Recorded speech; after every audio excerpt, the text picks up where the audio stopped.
So I was intending on filming the intro for this video, sat in front of the finished piece with a little sneaky peek of what I'm about to show you because it's rather exciting. However, the piece sold very quickly once I'd finished it, sent it off to the new customer, and I've only just realised that I didn't film the intro for my YouTube video. If you've seen some of my other videos, you'll know that this is quite a common occurrence. I'm not tech savvy.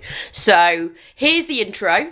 I've got something very exciting to show you, and it's a brand new colour, green, from Thicket Chalk Paint.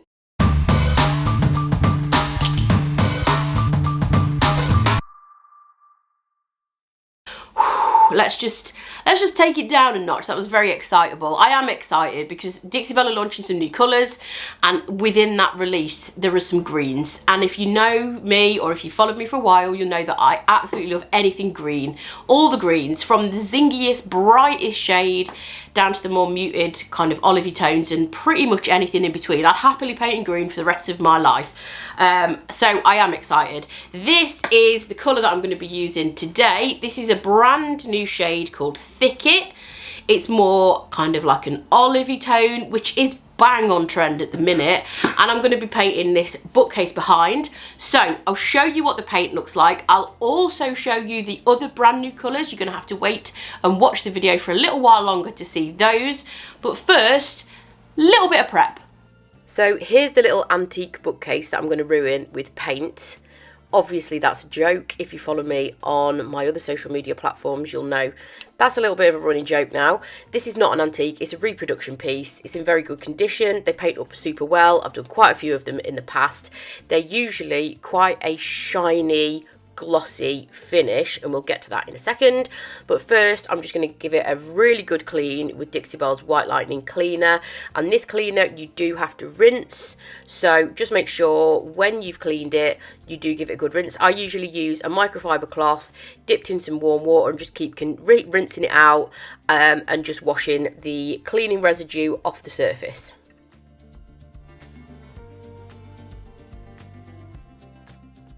So I am going to prime this, and if you can see primer on the side, that's just because I've done a live video on this. I've got to explain myself because I do feel like I'm losing the plot a little bit. So I go live on the Thicket Chalk YouTube channel every Tuesday at 1 o'clock UK time. Okay, I've been doing it for a long time. I've been doing live videos for over 5 years. I've been doing YouTube lives for a long time. You'd think I'd got a hang of it by now, but no. What I did in fact do was go live right here on my own YouTube channel, but spoke as though I was on Dixie Belle's YouTube channel. So if you see a random live on here of me talking as though I'm on the Dixie Belle YouTube channel, just know that in my little head I thought I was on the Dixie Belle YouTube channel. You're not viewing the Dixie Belle YouTube channel, you are in fact on Faff Designs.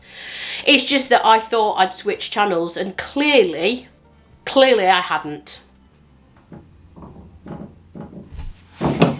Anyway, 3 lives later, because not only did I have to then do the original live, then I redid the live on the correct channel, aka the Dixie Belle channel. I then went back onto this channel to explain my error, just in case all those 7 people watching thought, she's mental, unsubscribe. I had to go back and explain myself. So random. I'm going to keep them up there just as a reminder, just as a little reminder that I am in fact insane.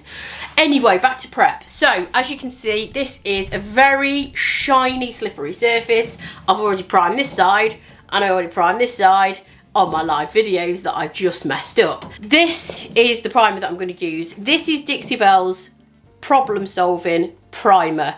They used to have 2. Now they only have 1 because they made those 2 products into 1. So in the past they've done Slick Stick, which was for bonding to slippery shiny surfaces, so it was an adhesion primer. They also used to do something called Boss, which was for bleed through, but then they thought, no, we're just going to basically reformulate both of those and make one badass primer that does everything. So that's what Bondi Boss is. It blocks stains, it blocks odours, it also is an adhesion primer for those kind of slippery surfaces such as this. So if you have got a piece that is very shiny and you don't want to sand it for whatever reason, you just need a couple of coats of Bondi Boss primer. That creates the adhesion that the paint will then grip to, and you're good to go. Some people think that because you've used this product and haven't sanded your piece of furniture, that you haven't done prep. That's actually not the case. This is a form of prep. The most important thing to do is to clean your pieces. I just realised the camera was pointing at my face then and not at the piece of furniture. So the most important thing you can do is clean your piece of furniture first, but then from there it really is dictated by the furniture that you're painting. It would be stupid of me to spend quite a long time trying to break through that glossy finish of this piece when I can use this primer, which is essentially going to give my paint something to grip onto, and that's all I want. I want my paint to adhere to the surface, whether that's with sanding or whether that's with an adhesion primer like this. So with this product you do 2 coats and leave it to dry for 24 hours before you paint. This is the colour that I'm going to use. You already saw a glimpse of it at the start. Always make sure to stir your paints before you use them. I'm going to be using a synthetic brush for this because I'm just going for quite a simple finish and I want a nice kind of smooth outcome for this. I'm not having any texture in the paint or anything like this. You can see, I know I say this on a lot of videos, but you can see how good the coverage is. Just to remind you, this is part of Dixie Belle's brand new chalk mineral paint collection. There's lots of greens and a few neutrals in there as well, and all of the products that I will be showing you in this video will be linked in the description below, and they are affiliate links, so that means if you click on them and purchase something, I will earn a small commission, but it will not cost you a penny more to do so. I did 2 coats of this colour and then let it dry. I'm going to come back to that in a second because I am going to do something on the drawer front, but I feel like it would be a good time to show you the other colours in the range. These are them. There's 3 whites and 4 greens, all very kind of soft colours, and these are the greens that I'm swatching for you now, just so that you can see them next to each other, and I've also added the names for them as well, and I'll be linking them in the description below. So I'm going to do some stripes on here. I'm going to use one of the new whites. This one's called Magnolia, and for this you're going to need masking tape, you are going to need a small brush and also some clear coat. So I'm just using painter's tape here, which is quite a low tack, which is perfect for using over freshly painted surfaces, and I'm going to use the masking tape to space out my stripes so that I get nice even stripes. Don't have to measure them with a tape measure or anything like that. Use maths or anything, because that is not how I roll. So I'm just using a piece of tape as my spacer and then adding the tape so that I've got nice evenly spaced stripes.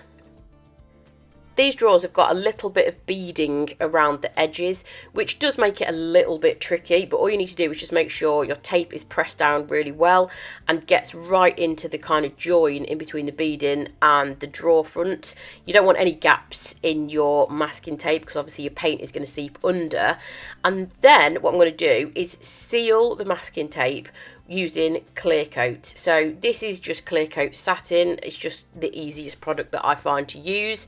I'm going to use a small synthetic brush and then I'm just going to really lightly apply a coat of Clear Coat straight over the top of my masking tape, and that seals the edges and prevents your paint from leaking underneath the masking tape. Obviously this video is sped up and edited, but you do need to let your clear coat completely dry before you use your paint for your stripes. So that drying down of the clear coat seals the edges of your masking tape, stops the paint from seeping under. So apply your paint that you're going to use with your stripes, and then you need to peel your masking tape off when that paint is still wet.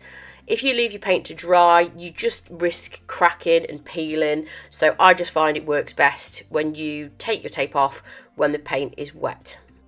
there's always more than one way of doing something. It's just that this particular way is one that works for me, and it worked on this particular piece. So I'm going to seal this and finish it off using Dixie Belle's Clear Coat in satin to give it a nice sheen. I'm using a foam and dandy brush, which is essentially a foam pad with a handle to use my top coat. And the way that I apply top coats, because I usually am a wax person, so anything that's going to make the job easier is good for me. So I'm using this brush, which does help. It doesn't have bristles, so you don't get any streaks or anything. And I work in small areas. I just whack the top coat on, and then once I've got a nice thin layer over the top, I just lay it off, which is basically running your brush or foam pad in one direction, in this case left to right over the top, which is going to help your top coat lie nice and smooth. The drawers had quite an awkward little lip on them, and I didn't want to use paint because there wasn't a sufficient gap to put paint. That would have rubbed, and then it probably would have in time worn off. So I'm using gold gilding wax instead, which takes up less room than paint and is typically a little bit more durable and is perfect for this kind of thing. So you can just see that little pop of gold there on the edge of the drawer front. There are the stripes, which I think work really nicely against that pretty green colour. And this is the final look. Thank you for watching the video. Make sure you hit the subscribe button, and I will catch you next time.